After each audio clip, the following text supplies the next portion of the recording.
4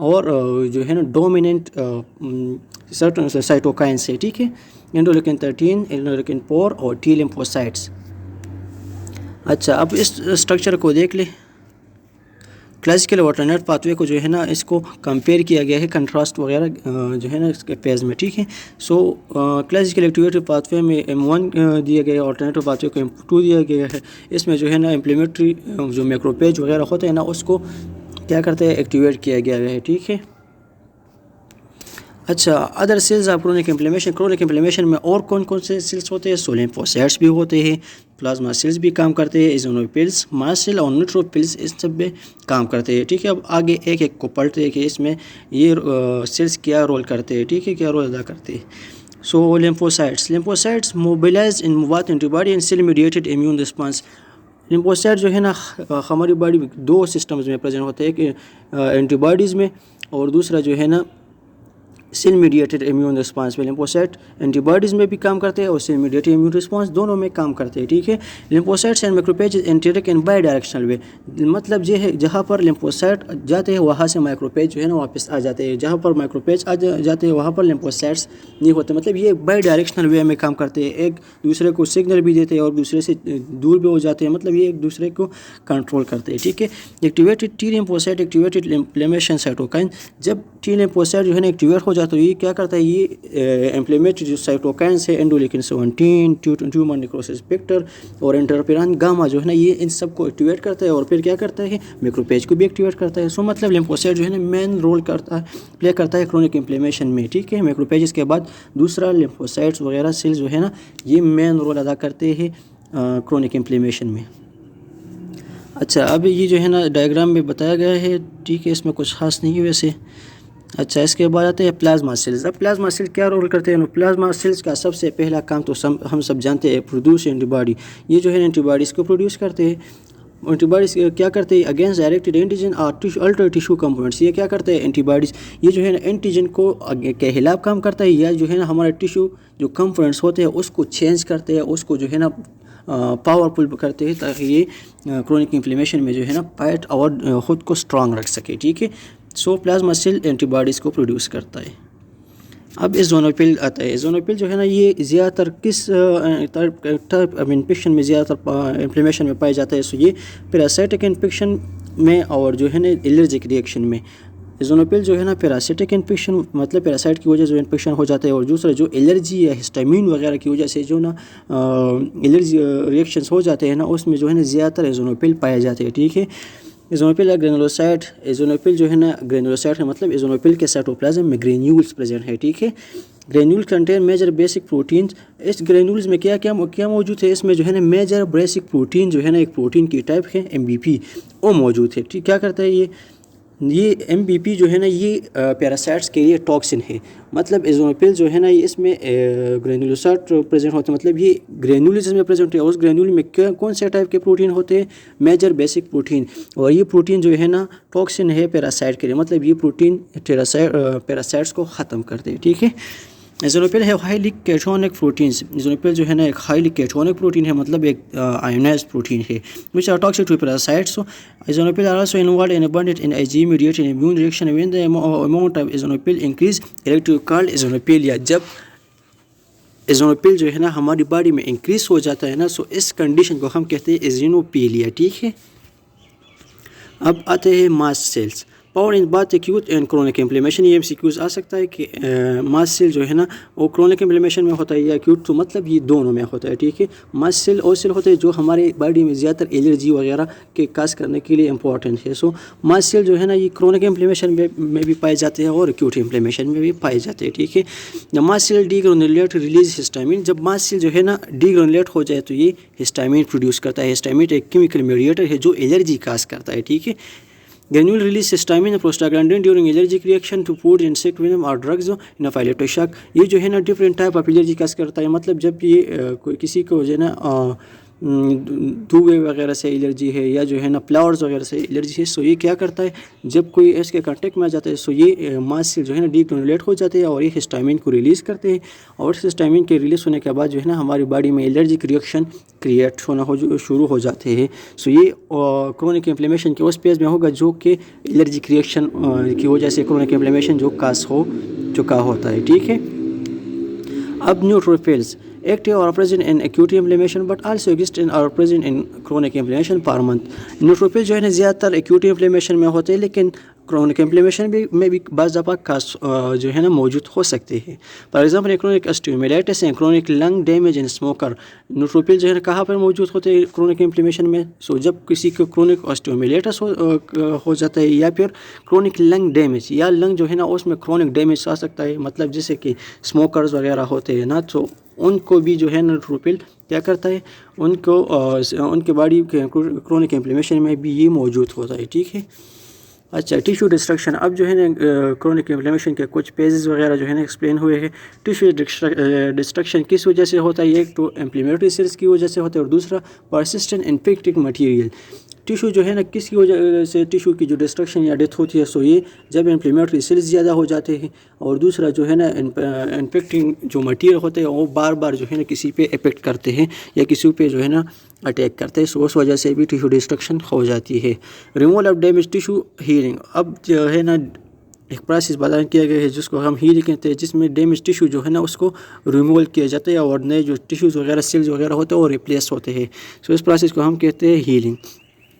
occur by preparation of small blood vessel. یہ healing کس وجہ سے ہوتا ہے؟ اس میں جو ہے نا انجیوجینیسس ہوتا ہے. انجیوجینیسس ہوتا ہے جہاں پر انفلیمیشن وغیرہ ہوتا ہے، سو وہاں پر کیا ہوتا ہے، وہاں پر نیو ویزل جو ہے نا وہ فارمیشن ہو جاتی ہے تاکہ وہاں پر بلڈ اور اس کے بلڈ نیوٹرینٹس اور سیلز وغیرہ امیون سیلز وغیرہ جلدی پہنچ سکے. تو اس کی وجہ سے انجیوجینیسس مطلب وہ پروسیس جس میں اسمال بلڈ ویزل کی فارمیشن اور پریپریشن میچوریشن وغیرہ ہوتی ہے. ٹھیک ہے. Preparation of فائبروبلاسٹ. اس میں جو ہے نا فائبروبلاسٹ جو ہے نا اس کی میچوریشن اور پریپریشن ہوتی ہے جس کی وجہ سے جو ہے نا جو وونڈ وغیرہ ہوتے ہیں اس کی کنٹریکشن اور وونڈ کی جو ہے نا پیننگ ہوتی ہے. ٹھیک ہے. اب کرونک انفلیمیشن کو ہم کہتے ہیں ایک دوسرا ٹرم گرینولیٹس انفلیمیشن. گرینولیٹس انفلیمیشن کیا ہوتا ہے اب اس کو ہم پڑھتے ہیں. A form of chronic inflammation that is characterized by a collection of activated macrophages upon vitreous deposit and sometimes associated with central necrosis. Granulomatous inflammation ہوتا ہے جس میں جو ہے نا میکروپیجز ہوتے ہیں، کبھی کبھی اس میں جو ہے نا ٹی لیمفوسائٹ ہوتے ہیں اور کبھی کبھی اس میں جو ہے نا سینٹرلی نیکروسس ہوتا ہے. سو اس کو ہم گرینولیٹس انفلیمیشن کہتے ہیں. ٹھیک ہے. This inflammation develops when the cell tries to contain offending agents are difficult to eradicate. Then activated macrophages develop plenty of cytoplasm. They will start to resemble to epithelial cells. اچھا، گرینولیٹس inflammation کہاں سے شروع ہوتا ہے، کب شروع ہوتا ہے؟ سو یہ شروع تب ہو جاتا ہے جب کہ کوئی انفلیمیشن جو ہے نا ہماری باڈی میں بہت زیادہ پھیل رہا اور ہماری باڈی اس کو ختم نہیں کر سکتی. سو ہماری جو میکروپیجز ہوتے ہیں نا وہ اپنے اندر بہت زیادہ واٹر اور سائٹوپلازم بہت زیادہ کر دیتا ہے جس کی وجہ سے اس کی جو شیپ ہوتی ہے نا وہ ایپیتھیلیل سیل کی طرح ہو جاتی ہے. ٹھیک ہے. ایپیتھیلیل سیل کی طرح اس کی شیپ ہو جاتی ہے کیونکہ اس نے جو ہے نا ایکسس سائٹوپلازم جو ہے نا وہ انہیل کر لیا، مطلب ایبزورب کر لیا ہے. ٹھیک ہے. This type of chronic inflammation is characterized by the formation of epithelial cell granuloma. اس ٹائپ آف انفلیمیشن میں کیا ہوتا ہے؟ اس میں گرینولوما فارمیشن ہوتی ہے. ٹھیک ہے. And granulomatous inflammation also present of T lymphocytes. اس میں جو ہے نا granulomatous inflammation میں T lymphocyte بھی ہے جو ہے نا وہ زیادہ تر وہ بھی موجود ہوتے ہیں. Activated macrophages become enlarged, flattened and have abundant cytoplasm and they will resemble like epithelial cell. وہ میکروپیجز جو انلارج ہوتے ہیں اور ہو چکے ہوتے ہیں اور پلیٹن ہو چکے ہوتے ہیں اور ان میں سائٹوپلازم جو ہے نا ایبنڈنٹ ہو چکا ہوتا ہے. سو وہ ایپیتھیلیل سیل کی طرح ریزمبلنس یا اس کی شیپ کی طرح مشابہت رکھتے ہیں، مطلب اس ایپیتھیلیل سیل کی طرح دکھنے لگتے ہیں. ٹھیک ہے. Epithelioid cells activated macrophages with abundant cytoplasm resemble epithelial cell. وہ سیل جو کہ میکروپیج ہوتے ہیں لیکن اس میں سائٹوپلازم زیادہ ہو جاتا ہے اور وہ ایپیتھیلیل سیل کی طرح دکھتے ہیں، اس کو ہم کہتے ہیں ایپیتھیلائڈ سیلز. ٹھیک ہے. اور جب بہت سارے ایپیتھیلائڈ سیلز فیوز ہو جاتے ہیں اور ایک جو ہے نا بنچ وغیرہ کریٹ کرتے ہیں تو اس کو ہم کہتے ہیں ملٹی نیوکلیٹ گینٹ سیل. ٹھیک ہے. The microscopic recognition of epithelial cells, Gantt cells surrounded by a coiled lymphocyte and plasma cells called granuloma. اب granuloma کیا ہوتا ہے؟ جب یہ Gantt cells اور جائنٹ سیلز اور جو ایپیتھیلائٹ سیل ہوتا ہے یہ کمبائن ہوتے ہیں اور اس کے ارد گرد جو ہے نا لیمفوسائٹس اور پلازما سیل جو ہے نا ایک انویلپ کریٹ کرتا ہے. سو اس اوورال اسٹرکچر کو ہم کہتے ہیں گرینولوما. ٹھیک ہو گیا. اچھا اب اس سب اسٹوری کو دوبارہ ایک دفعہ سن لے کے میکروپیج سے ہماری باڈی میں کرونک انفلیمیشن ہو چکا ہے لیکن وہ کرونک انفلیمیشن بہت زیادہ ہے, ہماری باڈی اس کو ختم نہیں کر سکتی ہے آسانی سے. سو یہ میکروپیجز کیا کرتے ہیں, یہ ڈومیننٹ سیل سے کرونک انفلیمیشن سے یہ جو ہے نا اپنے اندر بہت زیادہ واٹر اور سائٹوپلازم جو ہے نا وہ پلینٹی کر دیتا ہے, مطلب بہت زیادہ واٹر ایبزورب کرتا ہے. سو جب یہ واٹر ایبزورب کرتا ہے تو اس کی شیپ جو ہے نا ایپیتھیلیل شیپ سیل کی طرح ہو جاتی ہے, اس کو ہم کہتے ہیں ایپیتھیلائٹ سیلز. جب یہ بہت سے ایپیتھیلائٹ سیلز جو ہے نا کمبائن ہو جاتے ہیں تو اس کو ہم پھر کہتے ہیں جائنٹ سیل. ٹھیک ہے. جب بہت سے جائنٹ سیل اور ایپیتھیلائٹ سیلز کمبائن ہو جاتے ہیں تو اور اس کے ارد گرد جو ہے لیمفوسائٹ اور پلازما سیل اپنے انویلپ دائرے وغیرہ کریٹ کر جاتے ہیں. سو اس کو ہم پھر کہتے ہیں granuloma. So that's all about chronic inflammation.